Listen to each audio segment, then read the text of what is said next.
继续来看，商务航空昨天正式启动台中的航线，头一批包括日本、高雄、澳门，还有越南岘港。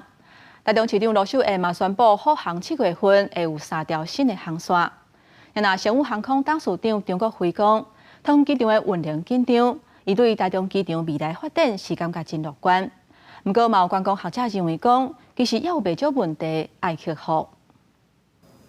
拜日透早，台中机场大厅有未少旅客等要出国。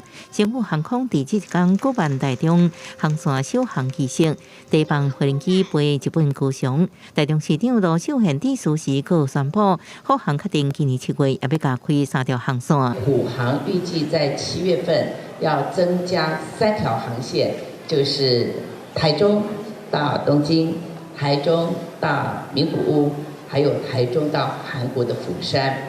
罗秀燕表示，疫情了后，台中机场航线慢慢恢复，目前已经12条航线恢复到疫情进前的9成。那7月佫加上复航3条航线，会超过疫情进前航线的数量。商务航空董事长也看好台中机场未来发展。包括我们高雄的小港机场，其实它的运能也是非常的紧迫，所以我想台中发展成为一个国际级的这个航空站，是在现实的现在这个条件来讲，是非常有机会的。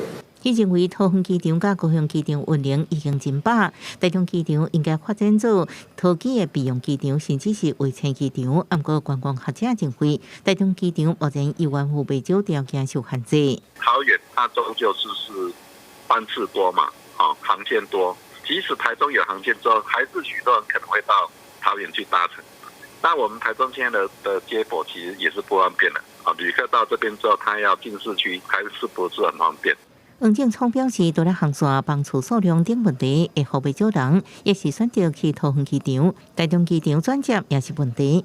目前机场捷运在考虑是不是要做议员的审议。虽然中央已经针对台中机场量能提出整体规划，不过要提升到国际机场等级，也有真长的路要行。记者综合报道。